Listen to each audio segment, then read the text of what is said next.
epic. An epic, and I'm sure this is something that the two teams are thinking about. The epic rivalry, Blacklist International and Echo. The Brody was the last pickup there for Blacklist, and paired up with the Rafaela, should be happy with free hitting and avoiding key abilities. Blacklist not going to be lacking for vision. I think that's one of the few things that teams have been lacking towards the way that they build lineups in the playoffs. And here this time around with that Rafaela, Holy Healing should be able to check in. Oh! Wow. All right, they already get an early flicker out from UA, taking quite a bit of damage here. But this is kind of what we have to expect, right? A little bit of push and pull between both teams because, like you were just mentioning, Leo, you know, Blacklist International has that Holy Healing available to them. But already Carl Teasy being quite aggressive himself. Gonna get the flicker out and gets the first blood. Hold up. Is this the first time in forever we've seen Carl Teasy rock the Brenny Sports Lancelot skin? Oh, yeah. Wow. Yeah, good thing you noticed that, dude. That has to be like something to empower him, to motivate him that this is where it all began for me. Would that be his final form? Like, is that technically? I am him. That's it. Yeah. He is declaring this match has now begun. I am me.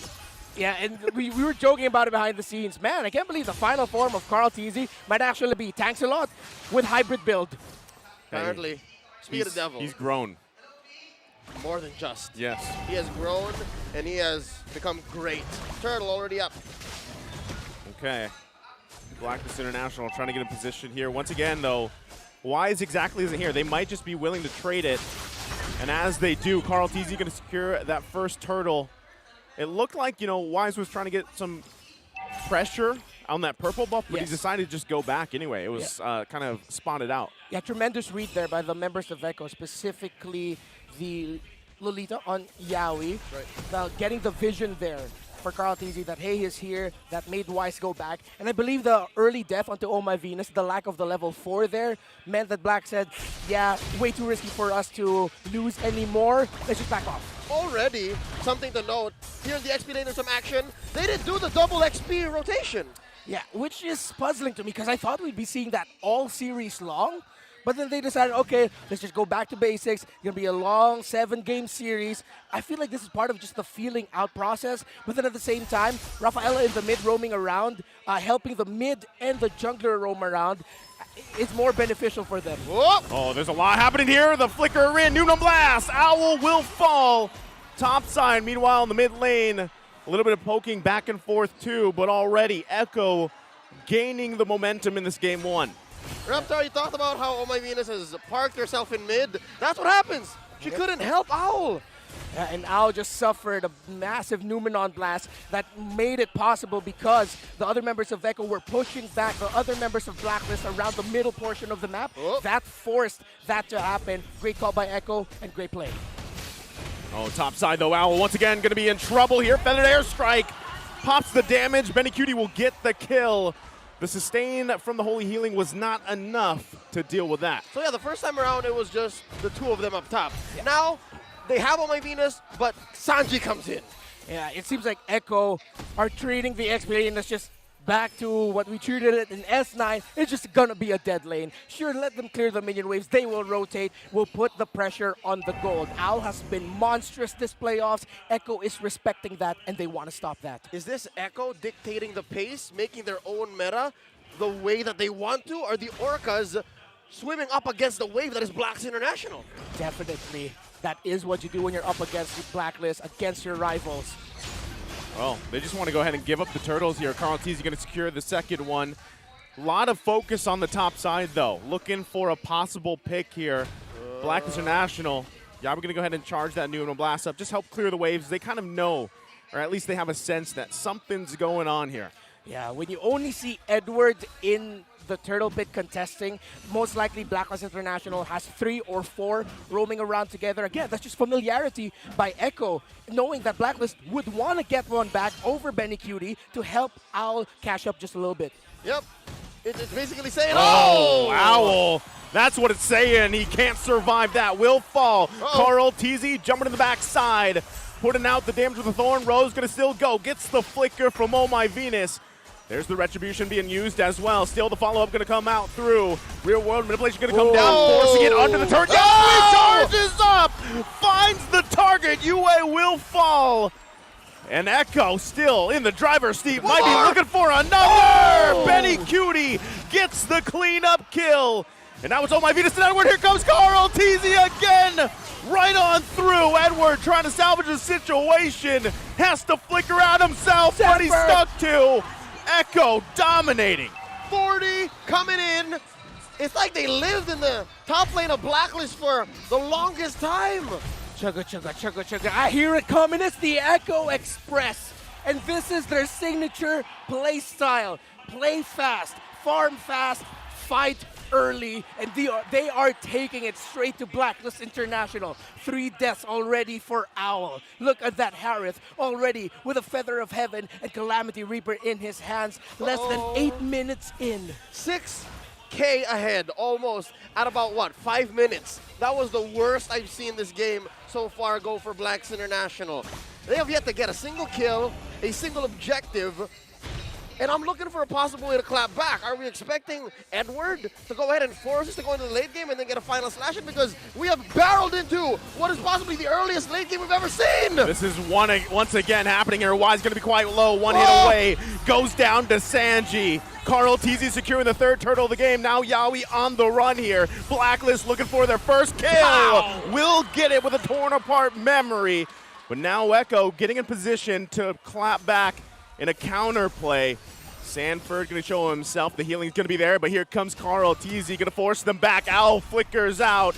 Carl Teasy trying to go in, going to get stunned with the Holy Baptism, and the turret will fall.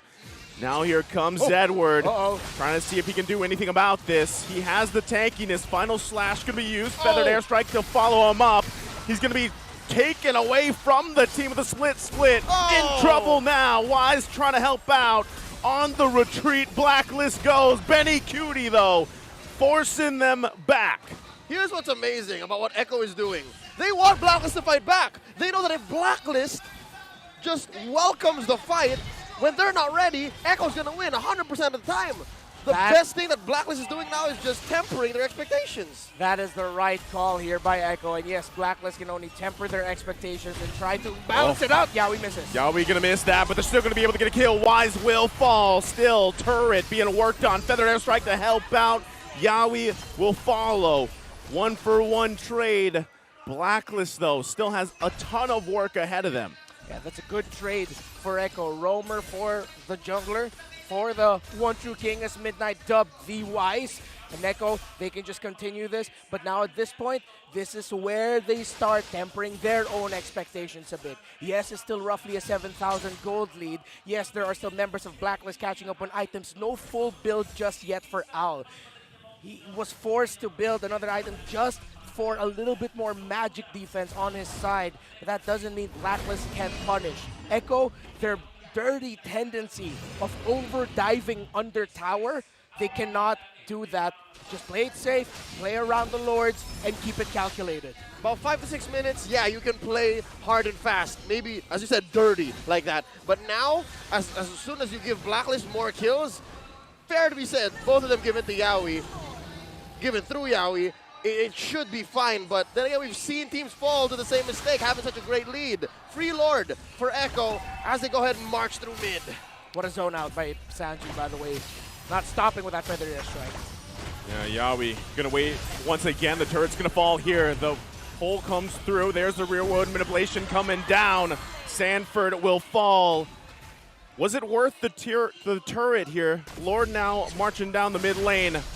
We'll see if they can actually convert this into an inhibitor. Doesn't look like it.